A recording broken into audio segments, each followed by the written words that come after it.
大家好，我是主持人陈燕纯，欢迎收听，欢迎收看，听了才知道。今天要跟大家聊的题目非常重要，是癌症治疗出现了新曙光，个人化治疗的时代来临了。就分两个部分来跟大家聊一聊。第一部分是全台80万癌友现了新生机，基因定序该如何精准救命？第二部分是医疗越精准，价格就越昂贵，下一步该怎么走？想知道的听众跟观众朋友们，请记得看到最后。今天来宾是财讯双周刊的总主笔刘宣彤，欢迎宣彤。各位观众朋友大家好。癌症这个议题蛮重要的，那我们这次为什么要讨论呢？是因为次世代的基因定序未来有可能会纳入健保的给付，那当然是癌症的部分。那所以我们就想要先来了解一下，到底什么是次世代基因定序。欢迎您加入财讯的频道会员，支持最懂投资的财经媒体财讯。我们每周都会更新节目，带大家一起追踪全球政经趋势以及了解产业状况。今年是财讯的50年，不论您是否加入财讯的频道会员，还是针对节目留言抖内给我们，都可以支持我们继续为大家带来精彩的内容哦。我想我们用很简单的方式，我们不要讲那些理论，就像人的基因可能有2.5万到2.56万个，那可是我们不知道它长什么样。你把它想成你的人体的基因是一个拼图，2.5万片，可是2.5万片里面有很多的小细节，其实应该是30亿片，30亿片的这个怎么样的把它弄成一个拼图？2003年有了第一次的这个出来之后呢，这就叫做基因定序，把它拼图拼出来了。那以前的基因定序传统的它的方式呢，它只能一次找出一小块的基因的这个拼图。那现在的次世代就新的一代，大概就是要第二代吧。第二代的基因定序，它可以一次看很大量，所以以前呢，可能一次检查一个癌基因是不是有突变，那现在可以一次检查400到500个，就是新的基因定序次世代的技术可以做到这样子，所以它可以让你更快了解你的基因的排列组合跟拼图的样貌就对了。对，你可以看得更多，对，基本上就这个意思。了解。那为什么我们这个时候要讨论？是因为健保署计划在今年将部分癌症的次世代基因定序纳入健保给付。对，意思是说，过去的情况是不纳入健保给付，你要自己花钱检测。应该说我们健保其实有给付，但是它给付的就是我们讲传统的基因定序单基因。比如说你癌症，肺癌是全世界人类最多人得的癌症哦。这个肺癌呢，大概目前发现大概有40多个基因位点的变化，就是有突变那可是呢，药可能有10多样，可是我们台湾只给付3样，就单项一次一次的。那所谓的次世代，它今年7月，大概是6、7月之间，希望能够纳入健保给付，就希望能够一次检测多一点。那你对医生来说是不是比较方便？他第一次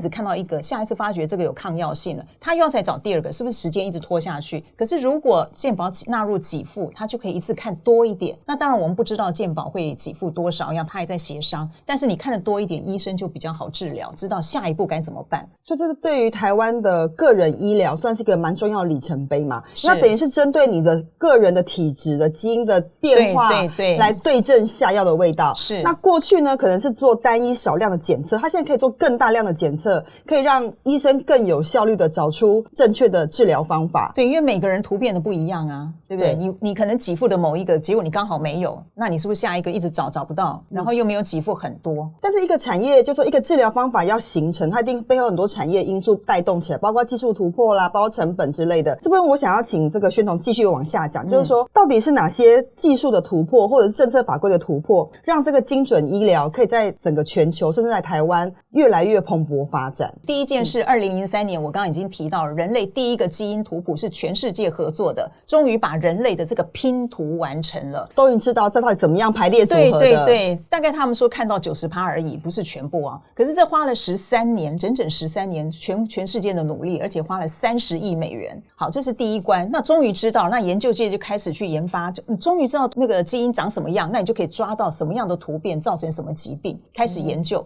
可是这实在太贵了。当初2011年资料显示是你如果做一个人的基因定序，你单把那个基因放上去要处理完要将近9500多万美元，很可怕。9500万美元，你说一个人吗？对，2001年，那是20几年前。后来呢，有一家公司叫 Illumina， 就是我们要讲的第二件事情。Illumina 就专门在研发这个定序的这个仪器。他就发觉这个技术一直投入下去，后来从2007年大概就是我们次世代基因定序，我们刚讲一次你可以看很多，大概就在那个前后，他们开发了新的仪器这些技术以后呢，我们就可以检测很多。那你一次看多一点，比你一片一片拼，是不是时间可以缩短很多，价钱会缩短？那个时候就一直慢慢降到大概2014年已经降到从9000多万降到1000块美金。哦，差很多我们说的1000块美金，大家一定要注意，不是说只要1000块就3万台币，不是这样，是说你那一个世纪，当然你还要加上你前面处理、后面处理，还有我给你拼图看，有意义吗？你看了30亿个拼图，你一样没意义。但是我要告诉你怎么解读，那都是后续的成本，那非常的贵。那第三件事情，这个水到渠成了，所以奥巴马总统就美国前总统在2015年他就呼吁了一个叫做精准医疗的计划，他对全世界呼吁，其实次世代基因定序、精准医疗都不是新鲜事，他早就在研究界有了，只是奥巴马一喊出来，这个整个世界就开始就响应了，动了起来。对，一个是普及化，一个就响应起来，所以它等于是让这个医疗更为精准，然后效率更高。对，对于一般人来说，他想了解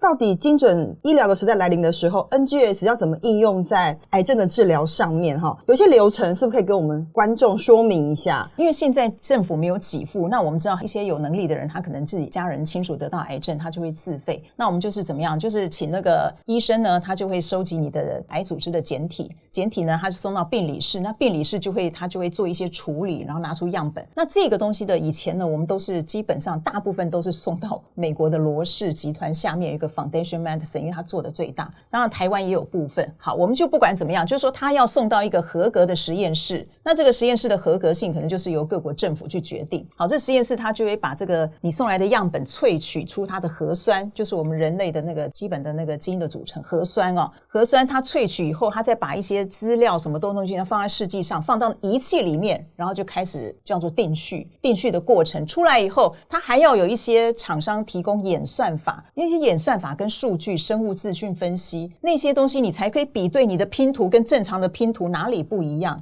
我们才知道说，你那个突变点在哪里，或者哪些生物标记，他才知道怎么对症下药。所以这一段的过程都在一些厂商，或者是当然以后医院也许有实验室，就在合格的实验室做出来。所以到最后，它会产生一份报告，建议说，这个报告你有哪些基因突变了？那可能现在市面上有哪些药，我可以建议你推荐你。那有些没有药，他就会给医生，那医生看到报告以后再看看说我应该怎么做。也许这个人他的基因突变没有任何的药物可以治，可能还是要循化疗放疗，就是说帮助医生做一个更精准的计划，不要绕太多冤枉路。所以这个东西是台湾已经开始做了，其实都有做，只是以前是自费，就现在可能7月以后如果国家健保给付的话，我们就可以更多人享有这样的。但事实上日本韩国早就已经领先我们4-5年，就在给付这些癌症的基因定序，所以我们是台湾是急起直追啦，现在对要赶快赶上去。对，但我也很好奇说，透过这种治疗方式，因为您刚刚已经有讲了嘛，过去其实本来就有部分给付癌症的这个基因定序这样的事情，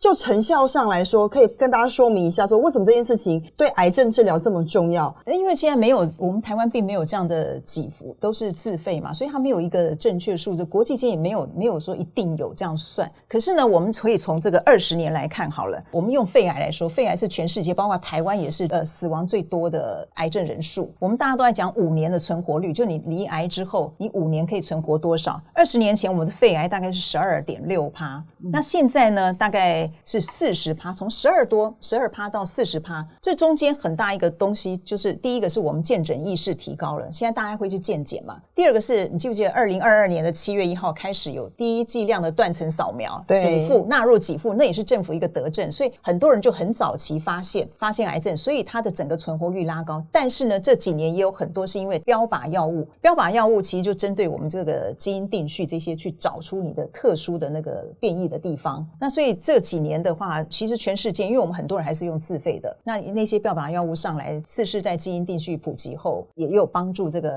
癌症5年存活率拉高。就代表说其实及早发现及早治疗这是真的有效的方法，然后找到准确的点。没错没错。好，第二部分我们想要进入另外一个令人我觉得有点沉重，但是我觉得必须正视的问题，就是说当医疗越来越精准化之后，基本上它会越来越昂贵。那到底我们应该怎么样思考精准医疗或者是个人化医疗这件事情呢？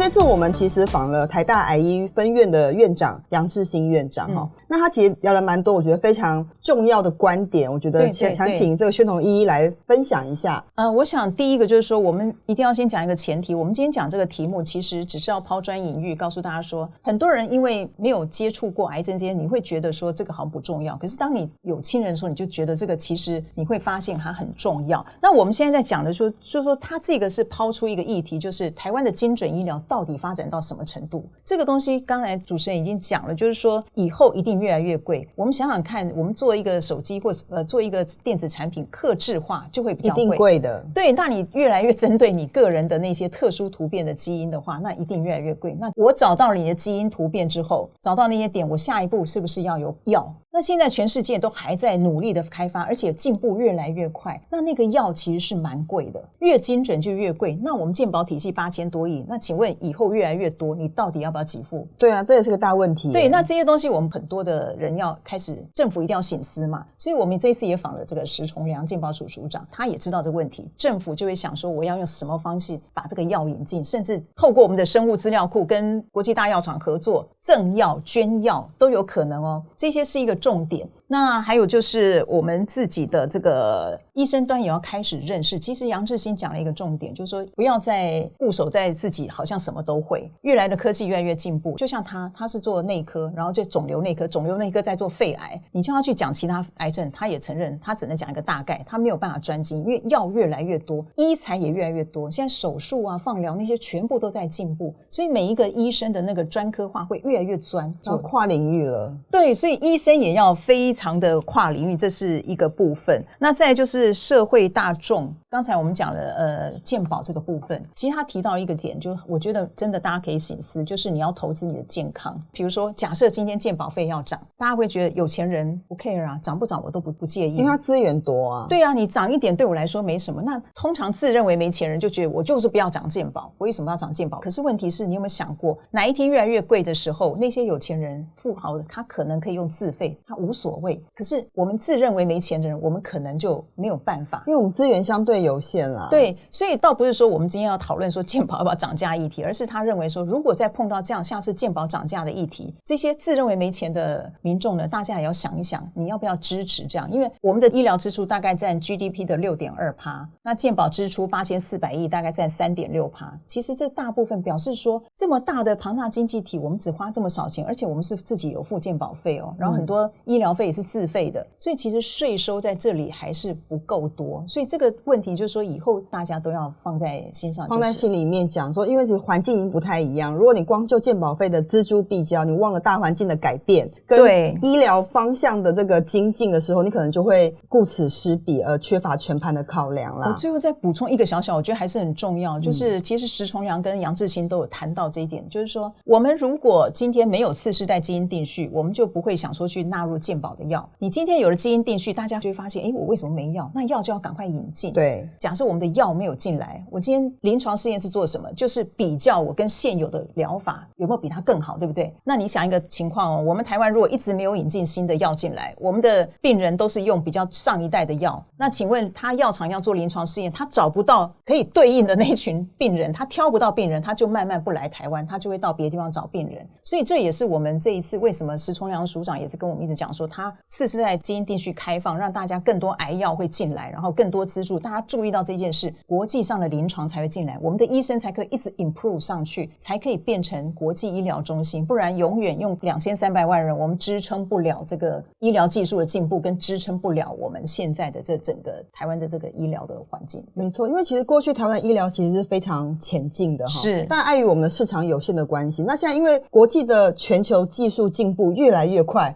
越来越多，所以我们如何把饼做大，要跟得上时代，这件事情我觉得真的蛮重要。那其实这次的财讯703期，我们几乎访遍了产官学界，共同来讨论这个议题。我觉得这个议题对于不论你的身边有没有癌友，但对于你的个人化医疗，我觉得是一定要花时间跟心力好好来关注这件事情。是，其实这次我另外一个东西蛮想要请教宣彤，因为其实这次我们也访了中研院，因为其实刚刚谈到这件事情，就是说资料库其实非常重要。对，资料库的建立，台湾做了什么事情？中研院扮演什么样的角色？我想资料库非常重要，是因为尤其是台湾人特有的基因，我们特有的基因就像刚刚讲不抽烟的一些女性为什么会得肺癌？对啊，这些基因的东西我们要把它找出来。另外一方面也是我们要建立这样的一个系统，我们才能够我们的研发界也可以一直往上，我们的医疗界可以这样子，这是一个反馈嘛，就是不断的循环。以中研院来说，就做了2012年就做了台湾人体生物资料库，那大概收了20万个人，他是最健康人。可是他这个东西可以再回溯，就比如2-3年后，这20万个人可能有部分呢，我就请回来第二次追踪，就发现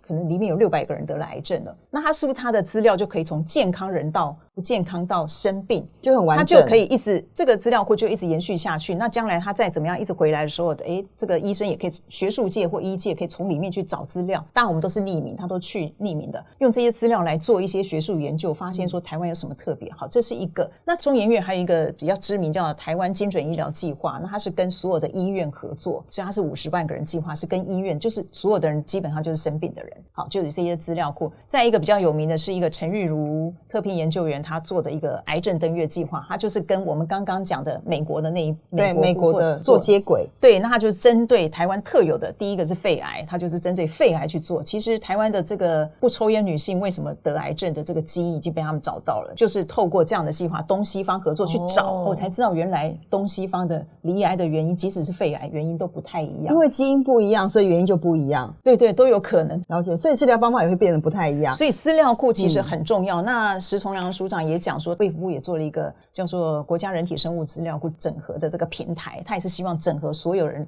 医院大家后来都进来以后，这个有一定的格式，因为大家各个医院都有自己的生物资料库，可是格式不一样。他把它整合起来以后，他说这个整合之后，其实台湾那时候还没有发现罗氏，我们刚刚讲不是罗氏集团下面做的那个检测是最前面的嘛，所以罗氏他们就发现跟他合作，曾经他捐赠了2000个次世代基因定序，还有捐赠后面的标靶药，他就是希望说我从这里我捐给你，你的病人多用，然后我们台湾医疗环境好，你们医术好，你用了以后我有更多临床进来，我可以从这个真实的世界去看到它这个到底要用进去的样貌怎么样，所以它是一个良性循环的一个生态系，对不对？对。所以我觉得任何一个医疗的行为，它可能背后牵涉到产官学，还有就是接下来我们想讲，就到底台湾有没有什么角色扮演的空间呢？就是说大家很想知道说台湾生技产业也是积极在想发展，尤其是台湾医疗这么强。我想在定序，我们刚讲定序仪器的部分，刚刚不是讲说英美纳、Illumina 哈，这些还有 Thermo Fisher 等等。台湾现在呢，我们刚讲的是第2代，现在要进入第3代，它可能会速度可能更快了。我们可以这样讲，它可能要结合半导体啊、光电什么所有技术，越来越复杂了。对，但是它也可能会变比较小型，然后因为大家会觉得以后会普及化，那就不要那么大台。Illumina 最新的那一台可能要5000万啊，那它也像它这样个冰箱再大一点，那以后你是不是可以做你像桌上型的印表机一样？对啊，好不好？就 portable 携带式的，甚至可以远距都可以做。因为我不是每一个人每一次都要做400个、500个基因啊，我可能就是那一区好，以后可能每个地方都有。那我们现在台湾就有一个，我们知道李中熙嘛，李中熙我们是这个以前的工研院院长，他也是财讯的专栏作家，对，他是我们生技界的大佬啊，他就创立了一个叫体学生技，他目前在亚太地区是顶尖的这个做第3代的基因定序的仪器，他就是想要用这种去集中化，做一个比较 compact 比较小型一点的，然后可以让每一个照护点偏乡以后都有，那它的速度也很快，只是说现在还没有量产，但是我想这个是台湾发展最快，就是体学第3代的基因定序。那再来就是如果往下走，就是我们刚刚讲不是要有一些演算法吗？你没有演算法，你没有做很多那个，你怎么知道你的基因哪里有问题？好，那这些我们有个行动基因，它其实就有在做，他就是一直想追上那个罗氏那个 Foundation Medicine 罗氏集团那种的步伐，他就往上游。当然他没有做到仪器，可是他至少把这些你要有这个自己的资料库去问医生哪里有问题，那这个演算法这些生物标记他做的还不错，就是以台湾来说。那再下来就很多的是做检测服务，服务厂商基本上就是买人家的试剂，买人家的定序仪，买人家的那些演算的方法，然后我来帮你做服务，就是第一线的，你医生就是送过来，他们实验室要卫福部的这个核准哦，它必须是一个合格的实验室，然后在这边做，最后产出报告给医院，就大概就是这个服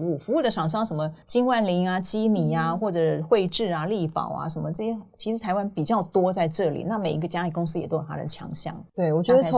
从这次健保署要开放部分癌症的次世代基因定序检测这件事情来看的话，这只是第一步啦。我觉得对于未来来说，如果技术成熟或者是成本越来越低、越普遍的话，以后我们任何的病症有需要的话，话，都可以做嘛，对不对？对，它理想上是一些慢性病啊、代谢疾病什么，或者甚至前面的预防，对，后面都可以事先准备。所以这个医疗真的很重要。虽然这个题目真的蛮难的，但是诚心的建议所有读者跟观众应该要好好仔细的翻阅这个703期。宣彤真的花了非常多的心力，把这件事情好好的仔细盘点。我觉得这个对于你自己或周边的人都非常的重要。当然啦，健康最重要的，杨志兴讲的投资健康这件事情最重要、最关键，所以我们就共勉之。接下来我们就要回复一下财团在听了才知道第172集。一张机票上万元，航空公司却只能从每位乘客身上赚到一杯咖啡的钱。里面的留言，财团苏华成他说没有这回事，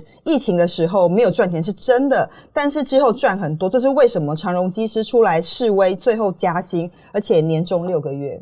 的确，这个航空业在经历过去辛苦的时候，的确非常的亏钱哈，没有办法赚钱。那现在好不容易复苏之后，就当然要鼓励。现在也缺工非常严重，老实说，是，所以要找人很不容易啊。没有好的待遇，基本上留不住人的哈。那当然，现在复苏的大爆发的出游潮，的确让航空公司的业绩表现不错，但可能相较于过去平成时期哈，这可能是一个不正常的情况。所以这个就慢慢看下去了。就是像我们上次阿 Sir 也有讲到嘛，就是说现在客运好了。可是货运变差了，所以此消彼长之后，到底航空公司的获利表现会怎么样？我觉得再要花点时间再做观察。第二个部分是不是请宣彤念一下？